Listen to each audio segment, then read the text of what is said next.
नमस्कार दोस्तों, न्यू सर्वोत्तम एग्रीकल्चर एकेडमी में आपका स्वागत है। जैसा कि हम लोग देख रहे हैं कि टेस्ट नंबर 5 का डिस्कशन चल रहा है। इसमें हम लोग देखते हैं एनिमल हस्बेंड्री एंड मैथ का डिस्कशन करते हैं।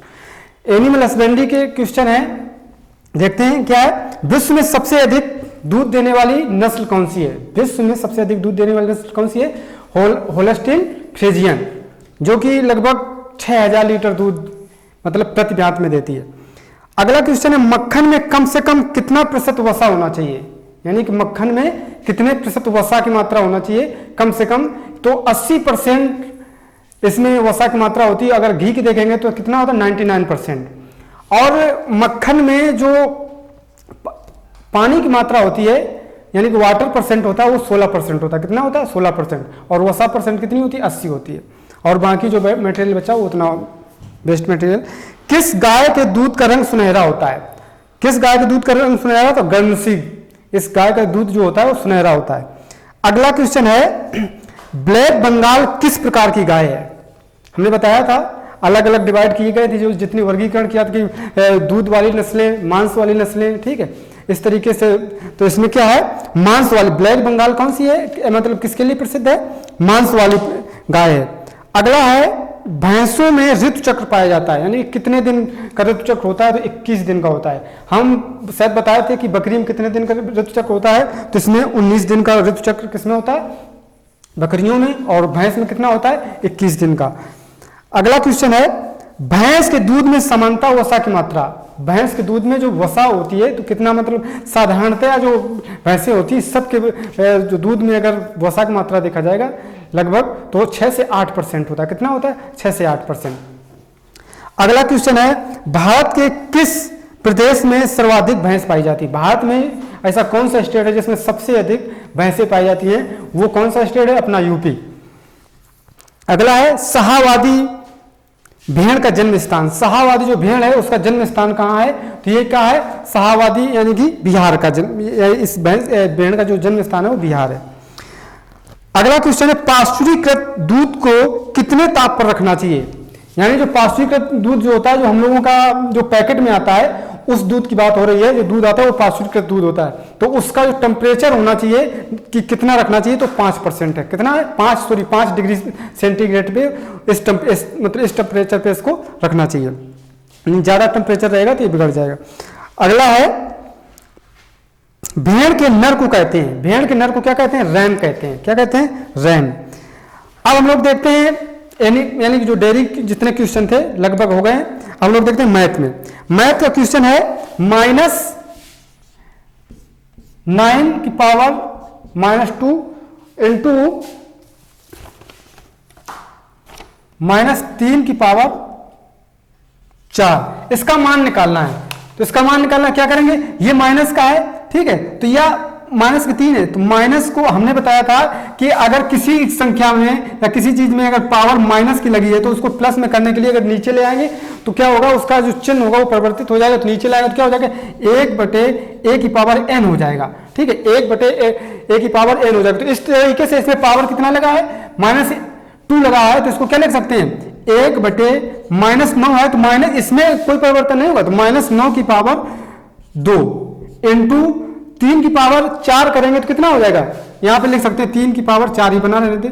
अब -9 का स्क्वायर करेंगे, -9 का स्क्वायर करेंगे तो कितना हो जाएगा? 9×9 81। और हमने बताया गया होगा कि अगर सम संख्या है, अगर किसी माइनस की सम संख्या है तो वो किस में आएगा? उसका चिन्ह प्लस में रहेगा। अगर सम संख्या का अगर पावर चढ़ा दिया जाए, किसी माइनस में सम संख्या का पावर चढ़ा दिया जाए, सम संख्या, अगर सम संख्या समझते होंगे कि जो 2 से कट जाए, ठीक है, तो उसका जो चिन्ह होगा वो किस में आएगा? प्लस में आएगा। तो इसी तरीके से इसका अगर 9 का स्क्वायर करेंगे तो कितना हो जाएगा? 81, 1/81 हो जाएगा। और 3 का स्क्वायर, ये सम संख्या है, -3 है, तो इसका कितना हो जाएगा? 81। 81 से 81 कट जाएगा तो कितना आएगा? 1 बचेगा। तो इसका आंसर कितना है? 1 है। अगला क्वेश्चन है, 4 की पावर 1/2/16 की पावर -1/4 का मान होगा। इसी तरीके से होगा, ये भी इसी तरीके से आप लगाएंगे। क्या करेंगे? देख लेंगे, बताए दे रहे हैं। क्या है कि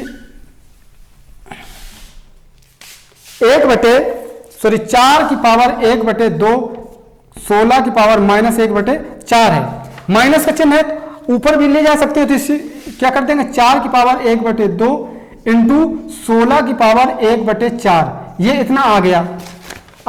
अब इसे हल करना है, तो इसे हमें क्या करना, हल करने के लिए क्या करेंगे, 2 की पावर क्या है 2 की पावर 2, इसे 4 को क्या लिख सकते हैं 2 की पावर 2 इंटू 1/2 हो जाएगा, इंटू 16 को क्या लिख सकते हैं 2 की पावर 4 लिख सकते हैं, 2 की पावर 4 लिख सकते हैं की पावर 1/4। अब 4 से 4 कट गया, 2 से 2 कट गया, कितना बचा 2 इंटू 2 कितना आएगा 4 आंसर आएगा, इसका कितना आएगा 4 आएगा। अगला क्वेश्चन है log √2 की पावर 16 का मान होगा। इस तरीके के सवाल होते हैं, हम सीधे बस इतना बता रहे हैं, अगर log दे दिया जाए a की पावर n बराबर क्या होगा, का मान क्या होगा, यक्स अगर है तो इसका क्या हो जाएगा a की पावर x बराबर n, इतना इस फार्मूले से आप लगा लेंगे, ठीक है। तो इसमें क्या हो जाएगा log 2 बराबर कितना हो जाएगा, log √2 की पावर n बराबर x n 16 हो जाएगा। तो 16 का हम लोग इस तरीके से देख लेंगे, इस तरीके से सवाल बता भी चुके हैं पिछली क्लास में, अगर ना है तो कमेंट में आप लोग लिख देना और हम उसको आपको बताने की कोशिश करेंगे।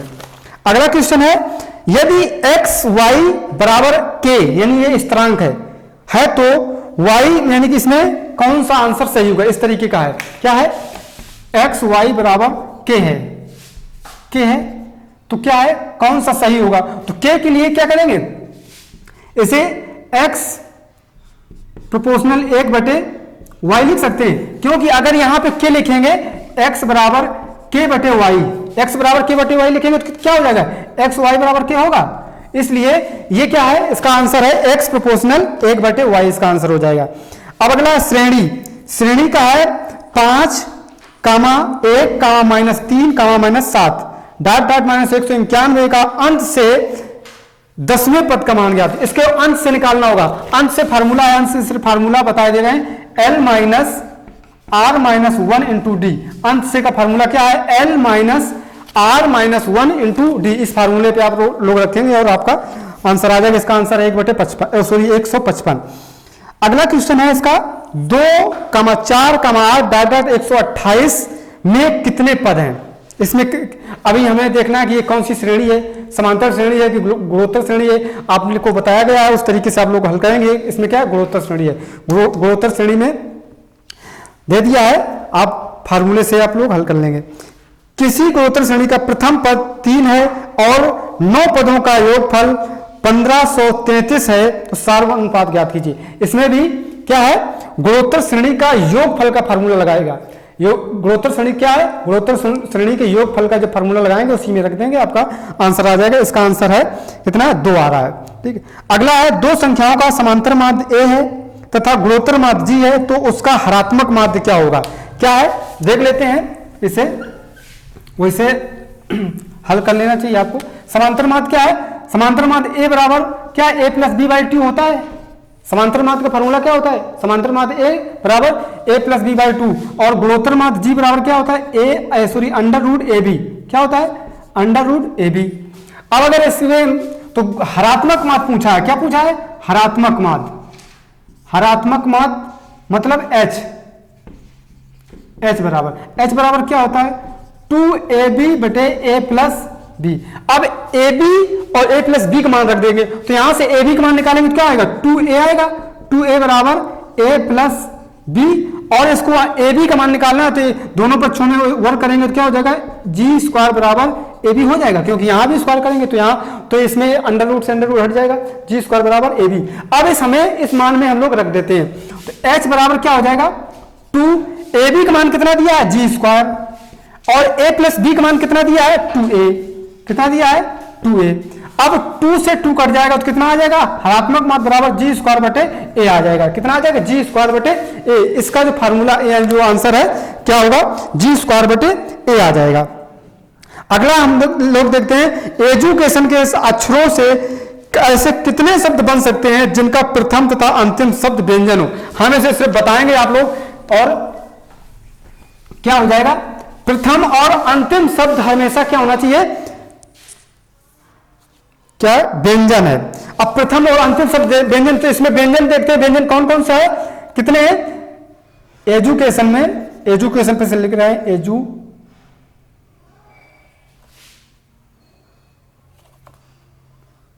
एजुकेशन शायद गलत लिखा है इसमें, TION, ठीक है, एजुकेशन है इसमें, एजुकेशन शायद, हाँ एजुकेशन इसमें गलत लिखा, टाइप हो गया, ठीक है। तो एजुकेशन में इसमें कितना है, एक तो ये हो गया, एक ये हो गया, और एक ये, और चार जगह आपका क्या होंगे, 4 अक्षर जो होंगे वो आपके हमेशा व्यंजन में रहेंगे, 4 जगह व्यंजन में रहेंगे। और कितने होंगे, 1 2 3 4, लगभग कितने हो जाएंगे,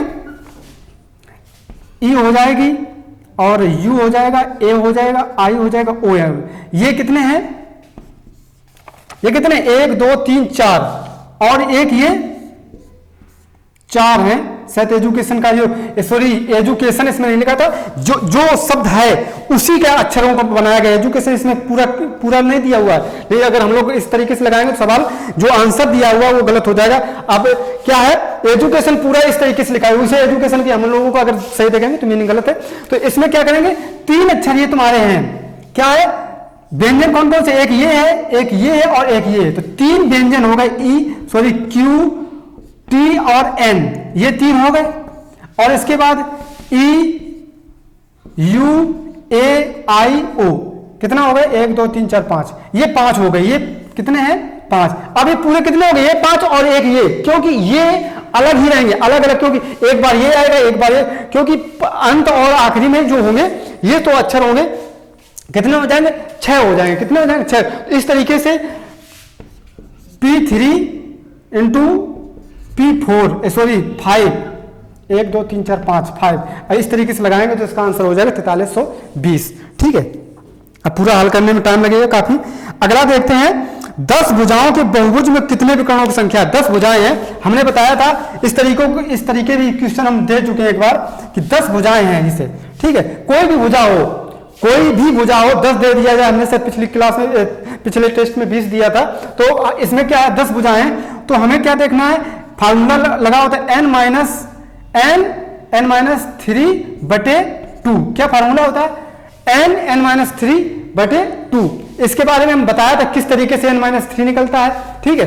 तो अब सीधे डायरेक्ट फार्मूले पे आते हैं। n कितना दिया हुआ है, n 10 दिया है, और n माइनस यानी कि 10 माइनस 3 बटे 2, ठीक है। 10 माइनस 3 बटे 2 कितना हो जाएगा, 10 इंटू 7 बटे 2 हो जाएगा, 10 इंटू 7, तो 7 सॉरी 2 से 10 कटेगा तो 5 हो जाएगा, तो 7 इंटू 5 हो जाएगा, 7 इंटू 5 कितना आ जाएगा, 35 हो जाएगा, ठीक है। अगर इसी तरीके से 20 का निकालना होता तो 20 का निकालेंगे तो कितना हो जाएगा, 20 और n माइनस 20 माइनस 3 हो जाएगा बटे 2, तो इससे कितना कट जाएगा, 10 बचेगा, और ये इंटू 17, तो 17 दामन 170 आ जाएगा। इसी तरीके से अगर 15 निकालेंगे यानी कि 16 निकालेंगे, ठीक है, 16 का, तो 16 माइनस 3 बटे 2 तो कितना हो जाएगा, 8 ये हो गया, और 16 में 3 जाएगा तो कितना हो जाएगा, 13, तो 13 8 जो भी होगा आंसर 104। यानी कि इस तरीके का आप लोग निकाल लेंगे। अगला क्वेश्चन है 10 840, ये आप लोग लगाएंगे, इसमें हमें कोई बताने की जरूरत नहीं है। 10 840 का मान क्या होगा, ठीक है, -√3 इसका आंसर है। अगला क्वेश्चन है 10 मीटर ऊंचे नदी के पुल से नाव का अनुमान कोण 30 अंश है, तो पुल की निचली सतह से नाव की दूरी क्या होगी। पुल की निचली सतह से इस तरीके से स्ट्रक्चर बनेगा इसका। ये एक पुल है, इस पुल की लंबाई कितनी है, 10, और इस जो अनुमान कोण है इसका इस तरीके से कितना है, 30 है, ठीक है, और इसकी दूरी निकालना है। तो 10 बराबर कितना हो जाएगा, लंब बटे आधार, तो लंब कितना है 10 बटे x, और 30 अंश का मान कितना होता है आप लोग पता होगा, हम लोग लगा लेंगे, इस तरीके से हो गया। अब इसका आंसर है 10√3 है, कितना है 10√3 है। अगला क्वेश्चन है, यदि tan थीटा बराबर 3 बटे 4 है तो sin थीटा का मान ज्ञात कीजिए। tan थीटा बराबर इसी तरीके से बनाएंगे, tan थीटा बराबर 3 बटे 4 है, तो tan का मान क्या है, तो आधार लंब बटे आधार, तो 3 बटे 4 हो जाएगा, 3 बटे 4। तो अब इसमें क्या है, इसी से सारे जो जितने भी मान होते हैं ट्रिग्नोमेट्री के इस तरीके से इससे निकालेंगे, तो इसका क्या होगा, पाइथागोरस प्रमेय लगाएंगे, 3 3 का 9 4 4 16 यानी कि 5 आ जाएगा। इसका आप लोग हल कर लेंगे, और इसको हर तरीके से बताने की जरूरत नहीं है क्योंकि आपको बताया गया होगा, 5 आ जाएगा। अब साइन थीटा का मान निकालेंगे तो इस तरीके से आपका साइन थीटा का मान कितना आ रहा है, 3 बटे 5 आ रहा है, ठीक है, कितना 3/5 है। साइन थीटा का मान क्या होता है, लंब बटे कर्ण होता है। साइन थीटा बराबर लंब बटे कर्ण, तो 3/5। ठीक है, अगला क्वेश्चन है, बेलन एक कमरे की लंबाई, चौड़ाई तथा ऊंचाई क्रमशः 48 मीटर, 24 मीटर और 16 मीटर है। तो उस छड़ की अधिकतम लंबाई, कोई कमरा है, उसकी लंबाई, चौड़ाई और ऊंचाई दी हुई है, तो उसकी अधिकतम लंबाई मतलब कहां से नापेंगे? अगर इस तरीके से नापेंगे, जैसे लंबाई मापेंगे तो लंबाई उतनी ही रहेगी, क्योंकि अधिकतम तो नहीं हो जाएगी, क्योंकि यहाँ की लंबाई इस साइड की लंबाई जो होगी उस साइड की लंबाई होगी, चौड़ाई उस साइड की जो होगी इस साइड की होगी, तो बराबर रहेगा। उसने क्या कहा कि अधिकतम इसमें कितनी लंबी चीज, इससे जो ये लंबाइयां हैं उससे भी थोड़ी बहुत ज्यादा लंबाई का जो कोई भी अगर राग रखनी हो तो किस तरीके से रख सकते हैं। ठीक है, तो क्या करेंगे, इसमें विकर्ण निकालना होता है। तो विकर्ण का फार्मूला होता है इसमें, ये लगभग घनाभ के तरीके से होता है, जो तुम्हारा क्या होता है, घनाभ के तरीके से जो कमरा होता है, तो घनाभ के तरीके से, तो घनाभ का जो विकर्ण होता है a² plus b² plus c², और इसी में आप लोग रख देंगे इन मानों का, तो आपका आ जाएगा, आपका आएगा कितना, 56 मीटर आएगा। अगला क्वेश्चन है, उस बेलन की ऊंचाई ज्ञात कीजिए जिसका आयतन 20 पाई घन सेंटीमीटर है तथा आधार का क्षेत्रफल 4 वर्ग सेंटीमीटर। कितना, 4 वर्ग सेंटीमीटर। तो हम लोग देखते हैं, इसे देख लेते हैं। उस बेलन की ऊंचाई ज्ञात कीजिए जिसका आयतन कितना है, बेलन का आयतन कितना होता है, बेलन का आयतन πr² होता है ना, तो बेलन का आयतन πr² होता है तथा आधार का क्षेत्रफल कितना होता है, आधार का यानी बेलन का जो आधार होगा इस तरीके से बेलन होगा। ठीक है, ये लगभग आपको बताया हो। तो ये आधार, ये क्या है, आधार का क्षेत्रफल कैसे निकालें, आधार क्या है, यानी कि वृत्त तरीके से, तो वृत्त का क्षेत्रफल क्या होता है, वृत्त का क्षेत्रफल होता है πr²। वृत्त का क्षेत्रफल कितना होता है, πr², और दोनों वृत्त का क्षेत्रफल अगर निकालेंगे तो 2πr² हो जाएगा। तो एक वृत्त का निकालना है, मतलब आधार का निकालना है, तो πr², तो πr² बराबर कितना दिया है, इसमें 14 पाई दिया है, और πr² बराबर दिया है 20 पाई। ठीक है, अब आप लोग इसी में रखेंगे, πr² की जगह कितना लेके देंगे, 4 पाई, इसी में लगाई दे रहे हैं, 4 पाई बराबर क्या है, h इंटू h है, और बराबर 20 पाई। अब इस तरीके से हम लोग हल कर लेंगे। ठीक है, इसका आंसर कितना आ जाएगा, 5 सेंटीमीटर आ जाएगा, क्योंकि 4 से 20 कटेगा, पाई से पाई कट जाएगा, तो यहाँ बराबर 5 आ जाएगा। अगला क्वेश्चन हम लोग देख लेते हैं।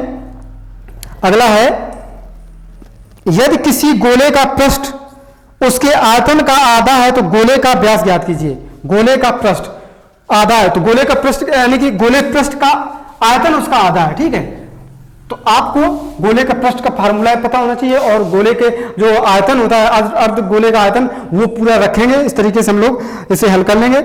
इसका आंसर है 12 सेंटीमीटर। अगला है, 2 बिंदुओं के 4,5 तथा 1, y के बीच की दूरी 5 है, तो इसका y का मान ज्ञात कीजिए। तो y का मान क्या है, 9 हो सकता है, 1 हो सकता है। इसकी बीच की दूरी का सिर्फ फार्मूला हम बता दे रहे हैं। बीच की दूरी का फार्मूला होता है x1 माइनस x2 का whole square plus y1 minus y2 का होल स्क्वायर। ठीक है, बीच की दूरी क्या है, बीच की दूरी इसमें 5 दिया है। ठीक है, और x का y का मान रख लेंगे, आप लोग हल कर लेंगे। अगला क्वेश्चन है, 12, 15, 16, 12, 18, मतलब इस तरीके से जो रखे हैं, अंक रखे हुए हैं, इसका बहुलक क्या होता है। बहुलक क्या मतलब होता है कि जिसमें हमें बहुलक सबसे सरल होता है कि सबसे ज्यादा बार संख्या जो लिखी होती है वही बहुलक होता है। तो इसमें सबसे ज्यादा बार संख्या कौन सी लिखी है, 12 लिखी हुई है, तो इसका बहुलक क्या है, 12 है। अगला है, एक शंकु के आधार की त्रिज्या 3 सेंटीमीटर है, ऊंचाई 5 सेंटीमीटर है, तो उसका आयतन ज्ञात कीजिए। इस बहुत सारा इसका शंकु का सिर्फ आयतन निकालना है, सारी चीजें दी हुई है। अगला क्वेश्चन है, एक बेलन की त्रिज्या r/2 है, 2 सेंटीमीटर तथा ऊंचाई 2r है, तो उसका आयतन ज्ञात कीजिए। बेलन का आयतन क्या होता है, बेलन के आयतन में सीधे रख देना है, कुछ नहीं है। बेलन का आयतन क्या होता है, बेलन का आयतन होता है πr²h। ठीक है, अब इसमें क्या है, त्रिज्या दी है, त्रिज्या दे दी है, ठीक है, और ऊंचाई भी दे दी है, तो इस तरीके से 1/πr³ आएगा। ठीक है, तो इस तरीके से हम लोगों का जो मैथ और डेयरी का जो डिस्कशन था वो पूरा होता है। धन्यवाद।